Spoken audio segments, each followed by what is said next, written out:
कक्षा 12वीं कॉमर्स एवं बीकॉम में पढ़ने वाले प्रिय विद्यार्थियों, आज इस वीडियो के माध्यम से हम बात करेंगे बही खाता एवं लेखाकर्म विषय के अंतर्गत कंपनी के अध्याय की शब्दावली से। इसके पहले 2 वीडियो मैंने आपके लिए पोस्ट किए थे। उसमें अंश क्या होता है, अंशधारी कौन कहलाते हैं और अंश पूंजी किसे कहते हैं, अंश पूंजी के क्या प्रकार हैं, उसके बारे में डिस्कस किया था। आज इस वीडियो के माध्यम से हम जानेंगे अंशों के प्रकार कितने होते हैं और उनकी क्या विशेषताएं होती है। विद्यार्थियों, अंशों के 2 प्रकार होते हैं, एक समता अंश, दूसरा पूर्वाधिकार अंश। समता अंश को इक्विटी शेयर कहा जाता है इंग्लिश में, और पूर्वाधिकार अंश को प्रेफरेंस शेयर कहा जाता है। समता अंश को साधारण अंश भी कहते हैं, और साधारण या समता अंश से आशय उन अंशों से है जिन पर कंपनी के विभाजन योग्य लाभ में से लाभांश पूर्वाधिकार अंशों पर लाभांश बांटने के बाद ही मिलता है।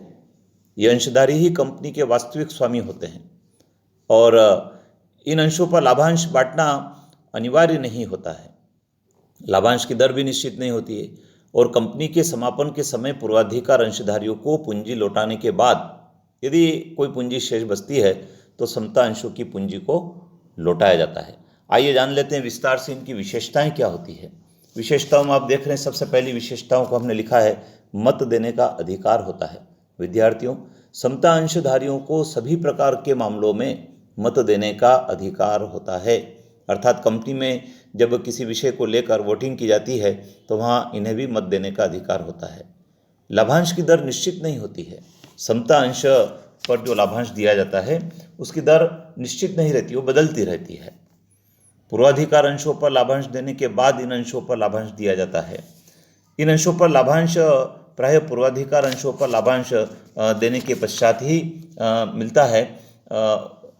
लेकिन इस बात का हमको ध्यान रखना चाहिए कि जो समता अंशधारी होते हैं उन समता अंशों पर लाभांश प्रतिवर्ष देना अनिवार्य नहीं होता है। समापन पर इन्हें अंत में पूंजी वापस की जाती है। जब कंपनी का समापन होता है तब समापन की दशा में समता अंशधारियों को सबसे अंत में पूंजी वापस की जाती है।